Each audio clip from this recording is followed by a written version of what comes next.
एक साध्वी जिसकी उलझ गई मौत की मिस्ट्री। राजस्थान की साध्वी प्रेम बाइसा की मौत को 1 हफ्ते से ज्यादा का वक्त बीत चुका है। साध्वी का अंतिम संस्कार भी हो गया, लेकिन मौत की मिस्ट्री से अब तक ना तो पर्दा उठा और ना ही मौत की असल वजह सामने आई। अब पुलिस इस मामले में 3 अलग अलग एंगल से मौत के सच को सामने लाने की तैयारी कर रही है।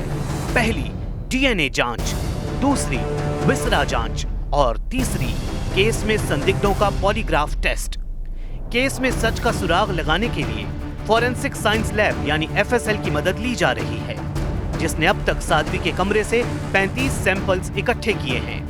इन 35 सैंपल्स में एफएसएल ये जांचने की कोशिश करेगी कि कहीं किसी जगह कोई जहर का ट्रेस तो नहीं छूटा है।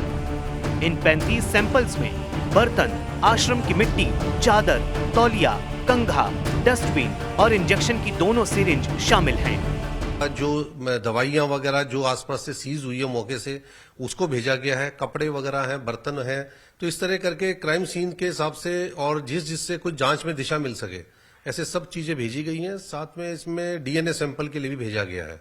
तो कुल मिलाकर कुछ 35 हमारे पास एग्जिबिट्स आए हैं और उन्हीं पे जांच चल रही है। साध्वी प्रेम बाइसा के डीएनए की जांच के लिए एफएसएल ने वेजाइनल स्वैब के सैंपल लिए हैं। वेजाइनल स्वैब के सैंपल में एफएसएल ये जांच कर रही है कि उसमें सीमन मौजूद है या नहीं है। अगर इसकी पुष्टि होती है तो फिर उसके बाद में एसआईटी जो इस पूरे मामले की जांच कर रही है, वो जिनको लेकर शक है उनके डीएनए से साध्वी प्रेम बाइसा के डीएनए से मिलान करा सकती है। 35 सैंपल्स और साध्वी की विसरा जांच अभी जारी है, लेकिन अगर रिपोर्ट में जहर मिलने की पुष्टि नहीं होती तो तैयारी पॉलीग्राफ टेस्ट की भी होगी। यानी अगर केस में अगर कोई झूठ बोल रहा है तो वो पकड़ में आए। फिलहाल पॉलीग्राफ टेस्ट के लिए 2 किरदार पुलिस के सामने हैं। पहले साध्वी के पिता वीरमनाथ और दूसरा किरदार केयरटेकर सुरेश। राजस्थान एफएसएल में हमारे पास पॉलीग्राफ की सुविधा है। यदि ऐसा कहा जाएगा तो सस्पेक्टेड पर्सन का हम लोग पॉलीग्राफ कर सकते हैं। जयपुर में है ये सुविधा, और यदि चाहेंगे वो, अगर उनकी यानी जो आईओ की इन्वेस्टिगेशन में जरूरत है तो वो किया जाएगा। साध्वी की विसरा टेस्ट में इस बात की भी जांच की जाएगी कि कहीं साध्वी के साथ कोई जबरदस्ती तो नहीं की गई, कहीं मौत से पहले साध्वी बाइसा के साथ दुराचार तो नहीं हुआ।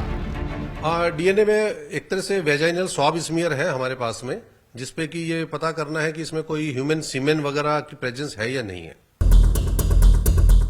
साध्वी बाइसा महज 25 साल की थीं और उनकी मौत को लेकर जो इंजेक्शन वाली वजह उनके पिता और दूसरे चश्मदीदों ने बताई, वो किसी के गले नहीं उतर रही।